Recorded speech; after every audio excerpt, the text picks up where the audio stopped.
আসসালামু আলাইকুম। ফয়সাল অফিশিয়াল চ্যানেলের পক্ষ থেকে আপনাদের স্বাগতম। তো এই ভিডিওতে আমি আপনাদের মাঝে ডিসকাস করব যে প্লে স্টোরে অ্যাপ্লিকেশন আপলোড দেওয়ার পরে যেই রিজেক্টের মেলগুলা আসে সেগুলো নিয়ে। সচরাচর যেই রিজেক্টের মেলগুলো আমরা পাই সেগুলো নিয়ে ডিসকাস করার কারণ হলো যাতে আপনারা পরবর্তীতে এটা সতর্ক হতে পারেন যে এই বিষয়টা আমার লক্ষ্য রাখতে হবে আপলোডের ক্ষেত্রে, যার ফলে কিন্তু আপনাদের পরবর্তীতে রিজেক্ট খাওয়ার কোনো সম্ভাবনা থাকবে না। তো আমি এইখানে ফোনে লিখে নিয়েছি, যেহেতু অনেকগুলো বিষয় নিয়ে আলোচনা করব তাই ভুলে যাওয়ার একটা সম্ভাবনা আছে। তো প্রথম হলো যে আপনারা প্লে স্টোরের আপলোড দেওয়ার ক্ষেত্রে ডিসক্রিপশন তো লেখেন, চেষ্টা করবেন যে শর্ট একটা ডিসক্রিপশন দিতে। সেই ডিসক্রিপশনে ড্যাশ ইউজ না করতে।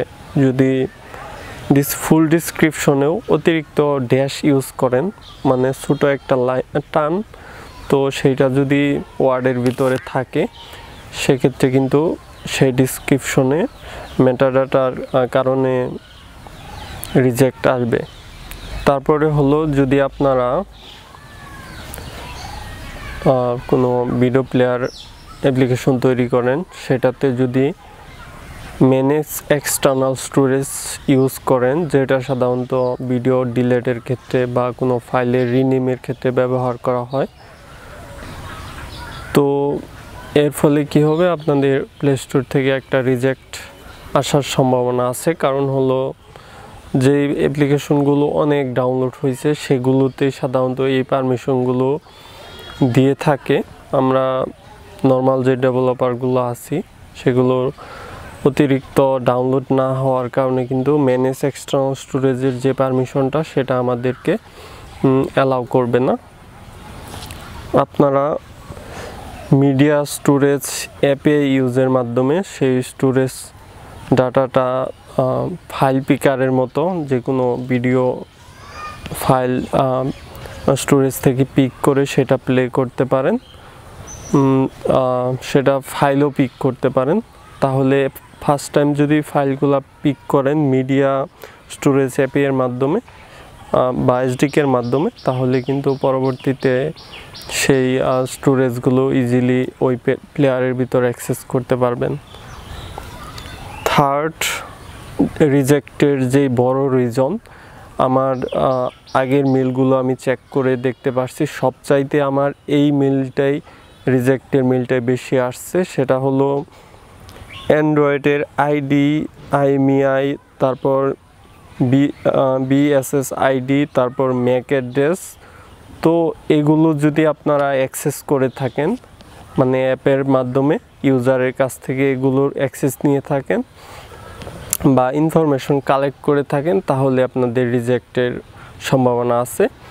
তো আমরা সাধারণত এগুলো কালেক্ট করি না, বাট যখন আমরা অ্যাপসের ভিতরে ওয়ান সিগন্যাল ইন্টিগ্রেট করি বা ইমপ্লিমেন্ট করি, তখন কিন্তু ওয়ান সিগন্যালে কিন্তু এই আইএমইআই, তারপর ম্যাক অ্যাড্রেস, তারপরে যে বিএসএস আইডি আছে, তো ওয়ান সিগন্যালের এসডিকে কিন্তু এগুলো কালেক্ট করে নেয়। যার জন্য আমরা যদি ডাটা সেফটিতে এগুলো যুক্ত না করি, যে আমি ইউজারের কাছ থেকে ম্যাক অ্যাড্রেস কালেক্ট করছি বা আইএমইআই বা অ্যান্ড্রয়েড আইডি কালেক্ট করছি, তো এটা যদি আমরা ডাটা সেফটিতে যুক্ত না করি সেক্ষেত্রে কিন্তু রিজেক্টের একটা সম্ভাবনা আছেই।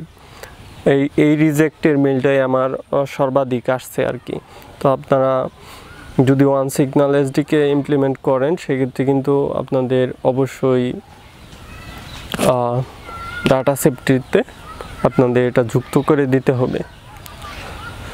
তো এটা ছিল আমার এখানে 3 নাম্বারে। তো 4 নাম্বার যেটা আছে হাই রিসোর্স আইকন, তো এইটা মূলত আমার রিজেক্ট এটাও আসছে। তো এটাও আমি সলভ করছি। এটা সাধারণত আইকনের সমস্যাজনিত কারণে রিজেক্ট আসে।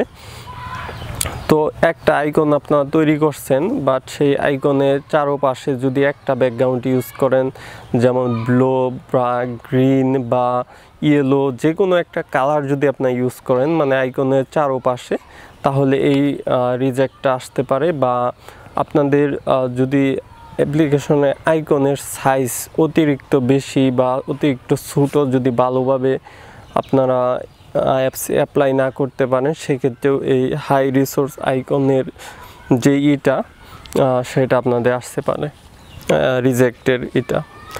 আরেকটা হলো যদি অ্যাপসে আপনাদের ওয়েব ভিউ অ্যাপ্লিকেশন হয় বা এমনি যে কোনো অ্যাপ্লিকেশন হতে পারে, সেক্ষেত্রে পার্সোনাল ইনফরমেশনে ইউজারের পার্সোনাল ডাটা সেফটিতে ইউজারের পার্সোনাল ইনফরমেশনে আপনারা ইউজারের কাছ থেকে ইমেল কালেক্ট করছেন, শুধু ইমেল অ্যাড্রেস থাকতে পারে বা অন্যান্য অ্যাড্রেস থাকতে পারে। তো এইটার একটা রিজেক্ট আসতে পারে। পার্সোনাল ইনফরমেশন যদি নাও গেট করে থাকেন, তারপরেও এই রিজেক্টের মেলটা মাঝে মাঝে আসে যে আপনারা ইউজারের পার্সোনাল ইনফরমেশন ইমেল বা অ্যাড্রেস এগুলো কালেক্ট করছেন, এগুলো আপনাদের ডাটা সেফটিতে টিক মার্ক দিয়ে তারপরে আবার সাবমিট করতে হবে। এরপর হলো লগইন ক্রেডেনশিয়াল। আপনাদের যদি অ্যাপসে লগ ইন সাইন আপ এগুলা থেকে থাকে, সেক্ষেত্রে আপনাদের অবশ্যই ডাটা সেফটিতে ফিল আপ করতে হবে।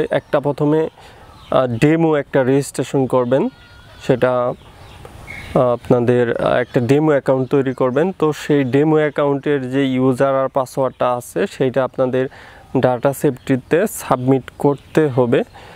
তাহলেই কিন্তু আপনাদের যে লগ ইন যদি অপশন প্রথম পেজেই থাকে, স্প্ল্যাশ স্ক্রিনের পরেই যদি থাকে, সেক্ষেত্রে আপনাদের যদি প্লে কনসোলের ডাটা সেফটিতে লগ ইনের ইনফরমেশন দেন, সেক্ষেত্রে আপনাদের রিজেক্ট আসবে না আশা করা যায়।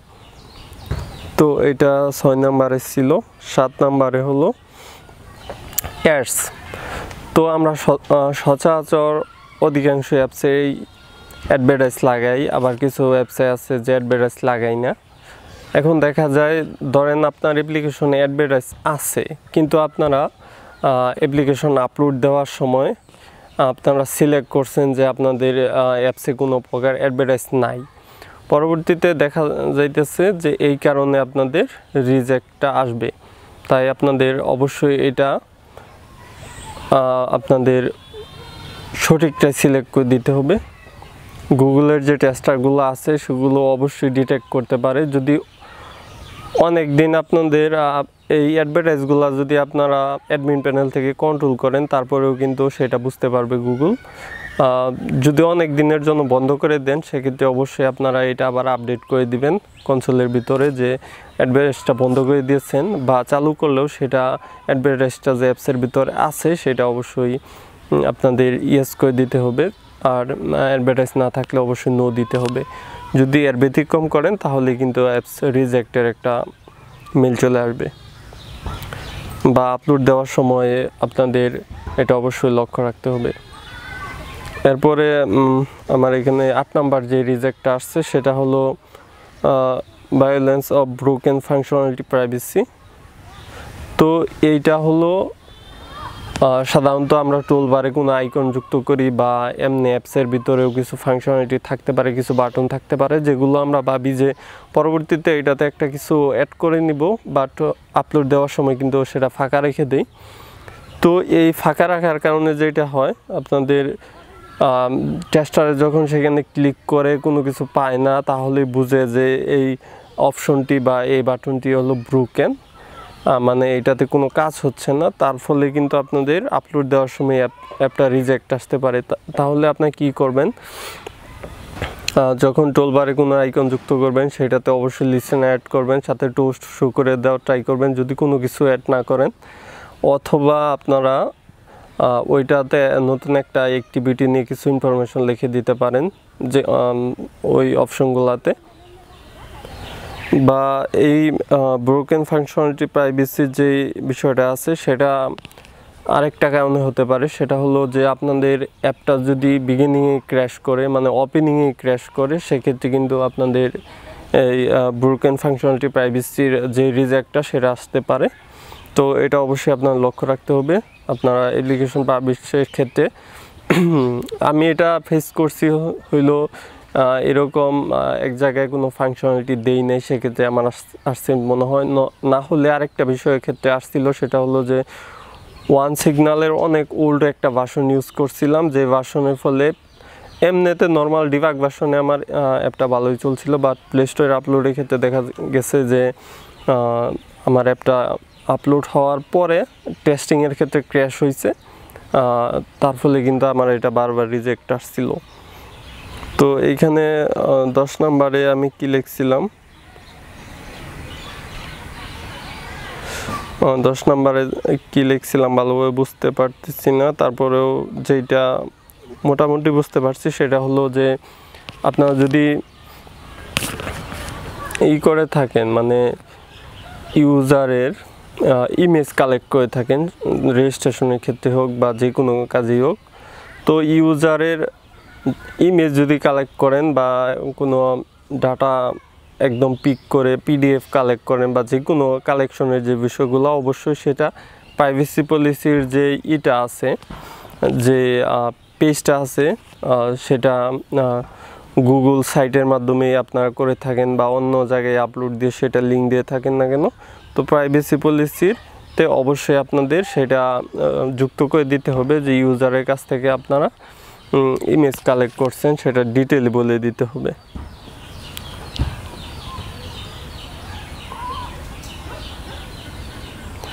আর 11 নম্বরে আমি যেটা লিখছি এইখানে, সেটা হলো যে আপনারা এখন প্লে কনসোল অ্যাপ আপলোডের ক্ষেত্রে অনেকটা হয়ে গেছে, টাফ হয়ে গেছে। দেখা যায় যে এক অ্যাপের সাথে আরেক অ্যাপের ডিসক্রিপশনের যদি কিছু অংশ মিলে যায়, সেক্ষেত্রেও অ্যাপ রিজেক্ট করবে। নামের কিছু অংশ মিলে গেলেও অ্যাপ রিজেক্ট করবে। শর্ট ডিসক্রিপশন, ফুল ডিসক্রিপশন অবশ্যই আপনাদের অন্য কোনো অ্যাপসের সাথে যাতে না মিলে সেটা অবশ্যই লক্ষ্য রাখতে হবে। আর 12 নম্বরে আমি যেটা লিখছি সেটা হলো ইউজ ফুল স্ক্রিন ইনটেন্ট। যদি আপনারা অ্যালার্মের ক্ষেত্রে বা বিভিন্ন ক্ষেত্রে নোটিফিকেশনে ক্লিক করে সরাসরি যাতে অ্যাপের একটা অ্যাক্টিভিটি ফুল স্ক্রিনে যদি ওপেন হয়ে থাকে, এই ধরনের ফাংশনালিটি যদি অ্যাপে থাকে, তাহলে আমাদের মেটাডাটাতে use full screen intent use করতে হয়। তো যখন আমরা ম্যানিফেস্টে যখন আমরা ইউজ ফুল স্ক্রিন ইনটেন্ট ব্যবহার করি, তখন দেখা যায় যে এই ফুল স্ক্রিন ইনটেন্টটা লেটেস্ট যেই অ্যান্ড্রয়েডগুলো সেগুলোতে ভালোভাবে পারমিশন দিচ্ছে না প্লে কনসোলে, তাই এটার মাধ্যমে একটা রিজেক্ট বা একদম অ্যাপ্লিকেশন রিমুভ চলে আসার একটা সম্ভাবনা আছে। তাই আপনারা যথাসম্ভব অ্যাভয়েড করে যাবেন ইউজ ফুল স্ক্রিন ইনটেন্ট ম্যানিফেস্টে থেকে। আর ম্যানেজ এক্সটার্নাল স্টোরেজ, সেইটা আপনারা সেটার পরিবর্তে মিডিয়া স্টোরেজ এসডিকে ব্যবহার করতে পারেন। আর সর্বশেষ আমার এগুলার বলার পরে আমি যে কথাটি বলতে চাই সেটা হলো প্রাইভেসির পলিসি বা রিজেক্ট, এগুলা তো রিজেক্ট আসার যেই সেগুলা বললাম। পরবর্তীতে আমি বলবো যে অ্যাপ্লিকেশন রিমুভ হওয়ার কারণ কি। আমি অলরেডি ভিডিও একটা তৈরি করছিলাম যে রিমুভ অ্যাপ্লিকেশন কিভাবে আবার লাইভ করা যায়, তো অনেকে দেখছেন, আর যা দেখেন অবশ্যই দেখে নিতে পারেন। তো এইখানে এগুলো বলার মাঝে আপনাদের ইম্পর্টেন্ট কিছু কথা বলে দিই শেষে, সেটা হলো আপলোডের ক্ষেত্রে অবশ্যই লক্ষ্য রাখবেন। যদি একটা অ্যাপ্লিকেশন একবার আপলোড দিয়ে একবার রিজেক্ট খেয়ে ফেলছেন, দ্বিতীয়বার আপলোড দিলেও রিজেক্ট খাওয়ার একটা সম্ভাবনা আছে। যদি ডিসক্রিপশনে বা নামে সমস্যা বলে, তাহলে আপনারা বাংলা নামে ইউজ করবেন।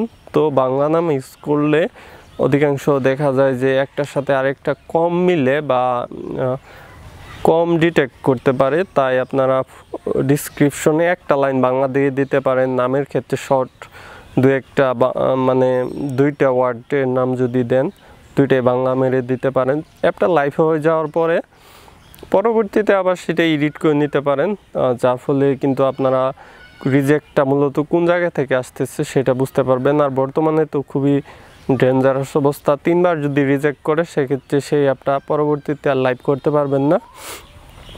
মানে একবার রিজেক্ট খাইছেন, তারপরে আবার খাইছেন, তারপরে আবার খাইছেন, তৃতীয়বারের সময় আর কি সাসপেন্ড করে দিবে। সাসপেন্ড করে দিলে ওই অ্যাপটা আর লাইভ করতে পারবেন না। অন্য প্যাকেজ নেমে আর অন্য নাম দিয়ে তারপরে আবার কিন্তু বা আইকনও চেঞ্জ করা লাগতে পারে। আইকন বেশি একটা ইম্পর্টেন্ট না, তবে নাম আর প্যাকেজ নেম দিয়ে তারপরে আবার পরবর্তীতে সেই অ্যাপটা লাইভ করতে হবে। তাই আমি বলবো যে আপনারা ফুল ডিসক্রিপশন, শর্ট ডিসক্রিপশন বা নামের ক্ষেত্রে খুবই সতর্ক হয়ে আপলোড করবেন, কারণ 2বারের অধিক তৃতীয়বারের সময় কিন্তু সাসপেন্ড করে দিবে। আমার অলরেডি একটা অ্যাপ্লিকেশন সাসপেন্ড আছে, যেটা আমি ফার্স্ট বাংলা ডেট কনভার্টার নামে আপলোড করছিলাম, বাট এর নামে কোনো অ্যাপ নাই। তারপরেও কেমনে জানি আর কি অন্য অ্যাপসের সাথে মিলে যাচ্ছে, যার ফলে আমার কিন্তু এই অ্যাপ্লিকেশনটা সাসপেন্ড করছে। পরবর্তীতে যখন আমি এটা বাংলা করে ডেট রূপান্তর নামে আপলোড করছি, তখন আবার কিন্তু ইজিলি আপলোড হয়ে গেছে, মানে বাংলা লিখে দিছি ইংরেজি পরিবর্তে। তো সন্ধ্যা হয়ে গেছে, আর কথা বলবো না, কারণ ভিডিওটা ক্লিয়ার আসবে না। তো নেক্সট ভিডিওগুলো দেখা আমন্ত্রণ রইল। আর নেক্সট ভিডিওগুলো আরও আশা করি ইনফরমেটিভ হবে। নেক্সট ভিডিও দেখা আমন্ত্রণ রইল। আল্লাহ হাফেজ।